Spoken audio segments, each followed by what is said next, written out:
Empiezo con números. Los números del índice de precios al consumidor, en la práctica, como se le dice popularmente, inflación.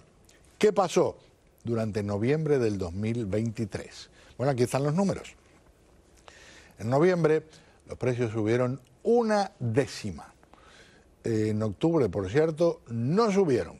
Así que en estos 2 meses apenas ha habido una modificación de 0,1 para los precios. Cuando hablamos de niveles anuales, entonces ahí se ve que de diciembre del 22 a noviembre del 23 subieron 3,1. Esto comparado con lo que había pasado anualizando el mes previo. En otras palabras, de noviembre del 2022 a octubre del 2023, que habían subido 3,2%. Les recuerdo, la meta de la Reserva Federal, lo que es el Banco Central de Estados Unidos, es que el nivel de precios no se modifique más allá del 2% anual.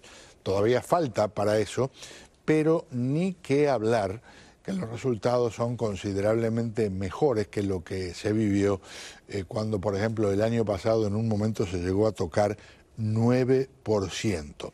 Cuando hablamos de lo que es el precio de los alimentos y el precio de los combustibles, también podemos puntualizar que por un lado ha habido mucha ayuda en cuanto a lo que es precios de combustibles, bajaron considerablemente en los últimos 2 meses.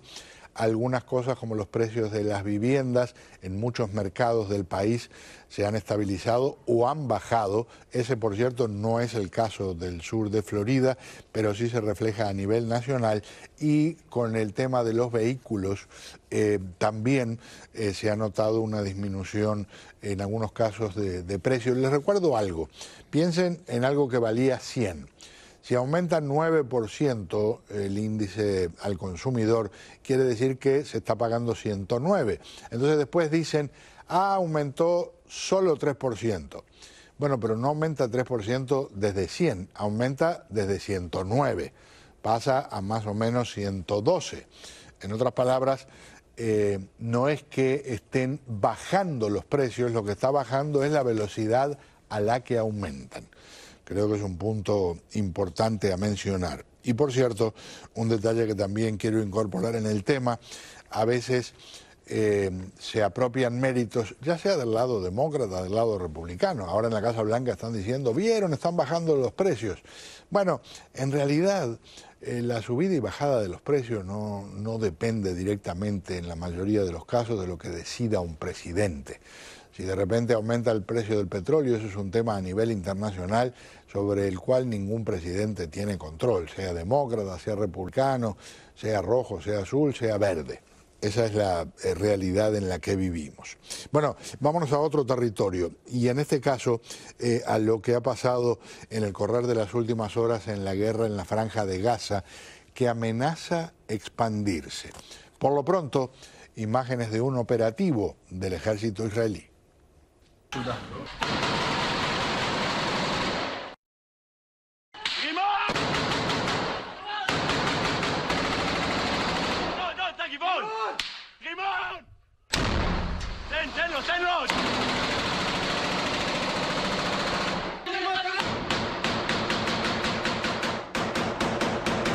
ראשון לימין. לאחר ההתחלה קיבלנו צרור. מחבל נפל! מחבל אחד! שגיב, אולי יש עוד אחד! שגיב, אולי יש עוד אחד! עוד מחבל? כן. קיבלתי מחבל שלי! שיהיה קלינה!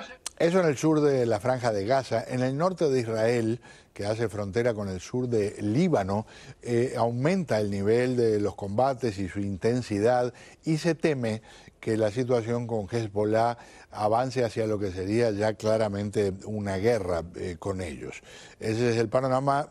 Hezbollah ha perdido como a 100 de sus integrantes y también del lado israelí han muerto soldados y civiles.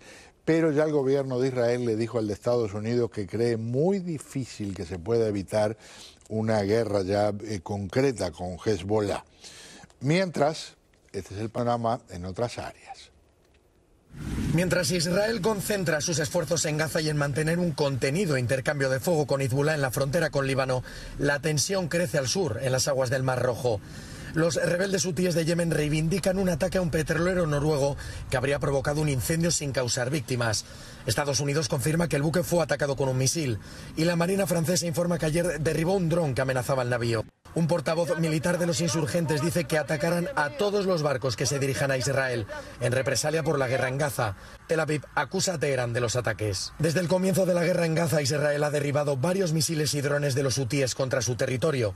En noviembre los insurgentes atacaban el buque Galaxy Reader y lo llevaron a Yemen, donde permanece con sus 25 tripulantes. Estados Unidos no descarta acciones militares para garantizar la circulación por el estrecho de Bab al-Mandab frente a las costas de Yemen, por donde transita el 10% del transporte marítimo mundial de petróleo. Para que tengan una idea del descontrol que existe en algunas de esas áreas, en Yemen, a donde llevaron este barco Galaxy Reader, lo que están haciendo con el barco en la práctica es transformarlo en una especie de mini Disney World del terrorismo.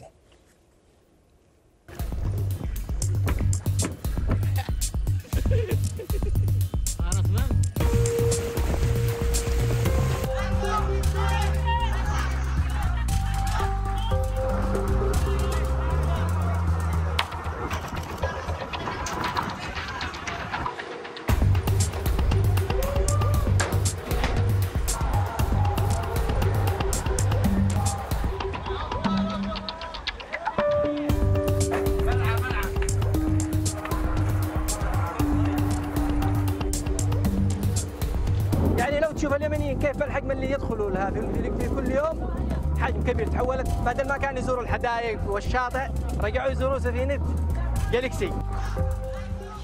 En otros puntos del mundo, gente que no tiene necesariamente un rifle, un lanzamisiles o cualquier tipo de arma de fuego, se sienta frente a una pantalla, teclea y trata de destruir infraestructura en Estados Unidos.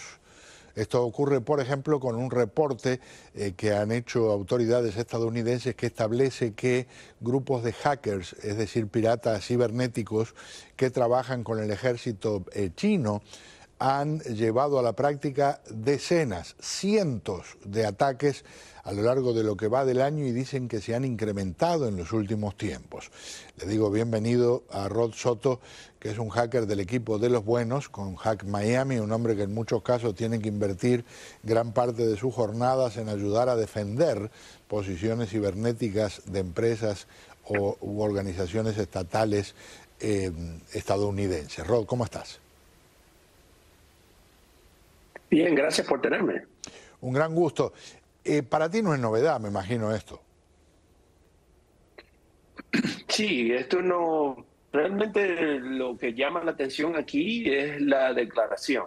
La declaración, en mi opinión, simplemente sugiere que el nivel y la intensidad de esta actividad es suficiente para hacerle saber, en este caso, al adversario, que es China, que estamos conscientes de lo que están tratando de hacer. Esto no es nada nuevo.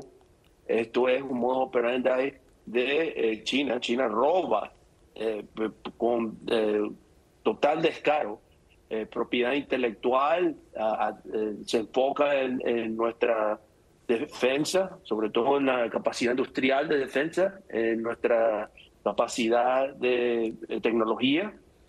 Y obviamente se ha notado, basado en los últimos reportes de inteligencia abierta, que han tenido cierto interés en la costa oeste y sobre todo en la parte de Hawái. Entonces, esto pudiera ser un incremento de actividad o para provocar atención o para enviar un mensaje, o pudiera ser, de hecho, una manera de poner las piezas en posición en caso de que decidan hacer algún tipo de acción. Y esto obviamente está siendo reflejado por las declaraciones, porque usualmente esto no se dice, sobre todo estratégicamente esto no se revela. Así que eso es lo que me llama a mí la atención, que hayan voceros, sobre todo de CISA, que digan, estamos conscientes de que esto está ocurriendo, es simplemente para enviarle un mensaje a ellos, porque ellos saben, obviamente, una vez que esto se revela, que muy probablemente lo que han hecho ha sido descubierto. Una de las cosas que mencionabas, hay mucha gente que no está al tanto que este no es un tema simplemente de que haya un hacker chino tratando de inutilizar un sistema, no sé, de lanzamiento de misiles. Lo que les interesa es el programa con el que se desarrolló el sistema ese para tratar de copiarlo, eso por el lado de armamento. Ni que hablar en el área industrial del sector privado, donde muchas veces aparecen diseños de cosas que aquí han llevado años de investigación para desarrollar y que mágicamente los chinos tienen, como quien dice, al mes siguiente, y es porque se lo robaron. Sí, eso es correcto. Ellos han usado muy efectivamente, hay que reconocerlo, el dominio cibernético para robarse, eso no tiene otro nombre, robarse mucha de la propiedad intelectual de las compañías de los Estados Unidos. Ellos tampoco, cuando yo lo he visto, de hecho personalmente he visto casos, por ejemplo, y no tiene que ser ni siquiera de defensa, yo vi un caso, para que usted sepa, de una empresa mediana que hacía lámparas, ¿verdad? Que les robaron todos sus diseños, aparecen en un sitio en China, los demandan, tratan de ilegalmente, China no hace nada, ellos saben lo que están haciendo y lamentando mucho estas empresas quiebran. Entonces donde ellos van siempre hacen lo mismo y en este caso utilizan el dominio cibernético, sobre todo si usted ve algunas armas y algunos vehículos chinos, es claro de dónde sacaron esos diseños y no solo se lo han hecho en los Estados Unidos, se lo han hecho los rusos también. Entonces esto ya es conocido de ellos.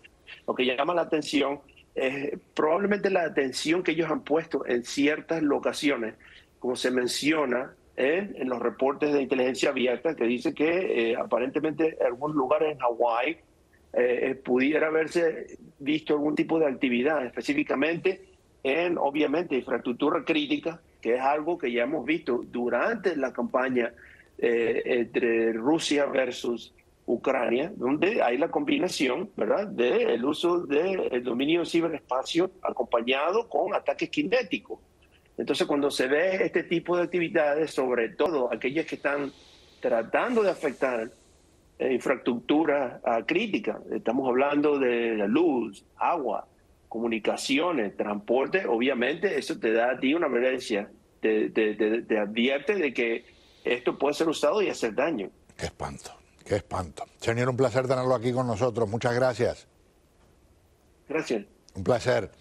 Rod Soto con Hack Miami, hacker de los buenos, hacker de los que lucha contra los malos, y vaya que hay para entrenarse ahí, para desarrollar nuevas técnicas, tácticas, estrategias para enfrentar a tantos ejércitos de gente que hace el mal en el campo cibernético. ¿Qué les parece si vamos a un paréntesis al regresar rumbo a Argentina? Hace un rato tomaron algunas medidas que van a tener un impacto tremendo en el bolsillo, bueno, y en los sentimientos de los argentinos.